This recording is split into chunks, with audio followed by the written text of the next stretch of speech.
ನಮಸ್ಕಾರ ಎಲ್ಲರಿಗೂ. ಉತ್ತರ ಕನ್ನಡವು ಶಾಂತಿ ಮತ್ತು ಒಬ್ಬರ ಅಂತರಂಗವನ್ನು ಕಂಡುಕೊಳ್ಳಲು ಶಾಂತವಾದ ವಿಸ್ತಾರವನ್ನು ಒದಗಿಸುತ್ತದೆ. ಕಾರವಾರವು ರೈಲು ಮತ್ತು ರಸ್ತೆ ಮೂಲಕ ಭಾರತದ ಪ್ರಮುಖ ನಗರಗಳಿಗೆ ಉತ್ತಮ ಸಂಪರ್ಕವನ್ನು ಹೊಂದಿದೆ.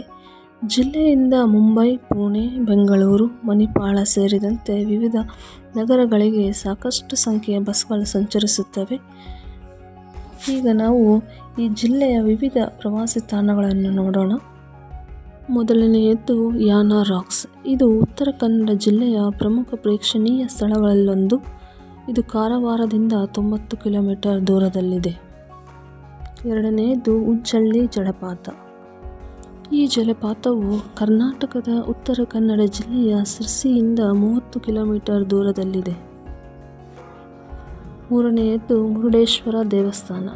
ಇದು ಉತ್ತರ ಕನ್ನಡ ಜಿಲ್ಲೆಯ ಭಟ್ಕಳ ತಾಲೂಕಿನಲ್ಲಿದೆ. ನಾಲ್ಕನೆಯದ್ದು ಮಿರ್ಜಾನ್ ಕೋಟೆ. ಇದು ಗೋಕರ್ಣದಿಂದ 9 ಕಿಲೋಮೀಟರ್ ದಕ್ಷಿಣಕ್ಕೆ, ಹೆದ್ದಾರಿಯಿಂದ ಪಶ್ಚಿಮ ದಿಕ್ಕಿನಲ್ಲಿ ಸುಮಾರು 6 ಕಿಲೋಮೀಟರ್ ದೂರದಲ್ಲಿದೆ. ಐದನೆಯದು ಓಂ ಬೀಚ್.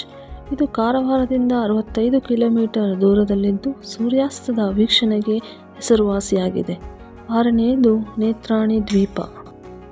ಇದು ಕರಾವಳಿಯ ಭಟ್ಕಳ ತಾಲೂಕಿನ ಮುರುಡೇಶ್ವರ ದೇವಸ್ಥಾನದಿಂದ ಸರಿಸುಮಾರು 10 ನಾಟಿಕಲ್ ಮೈಲಿ ದೂರದಲ್ಲಿದೆ. ಏಳನೆಯದು ಸಾತ್ತೋಡಿ ಜಲಪಾತ. ಇದು ಯಲ್ಲಾಪುರ ತಾಲೂಕಿನಲ್ಲಿರುವ ಒಂದು ಜಲಪಾತ. ಇದು ಸಿರ್ಸಿಯಿಂದ 73 ಕಿಲೋಮೀಟರ್ ದೂರದಲ್ಲಿದೆ. ಎಂಟನೆಯದು ಮಾಗೋಡ್ ಜಲಪಾತ. ಈ ಜಲಪಾತವು ಯಲ್ಲಾಪುರದಿಂದ ನೈಋತ್ಯದಲ್ಲಿ 20 ಕಿಲೋಮೀಟರ್ ದೂರದಲ್ಲಿದೆ. ಜೋಗ ಜಲಪಾತ. ಇದು ಭಾರತದ ಎರಡನೆಯ ಅತಿ ಎತ್ತರದ ಜಲಪಾತ.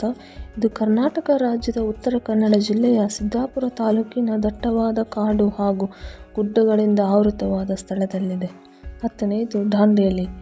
ದಾಂಡೇಲಿ ಕರ್ನಾಟಕ ರಾಜ್ಯದ ಉತ್ತರ ಕನ್ನಡ ಜಿಲ್ಲೆಯಲ್ಲಿರುವ ಪಶ್ಚಿಮ ಘಟ್ಟಗಳ ಸುಂದರ ಹಸಿರಿನ ಮಡಿಲಲ್ಲಿರುವ ಸುಂದರ ನಗರ. ವೀಕ್ಷಕರೇ, ಈ ವಿಡಿಯೋ ನಿಮಗೆ ಇಷ್ಟವಾದಲ್ಲಿ ಲೈಕ್, ಶೇರ್ ಆ್ಯಂಡ್ ಸಬ್ಸ್ಕ್ರೈಬ್ ಮಾಡೋದನ್ನು ಮರಿಬೇಡಿ. ಧನ್ಯವಾದಗಳು.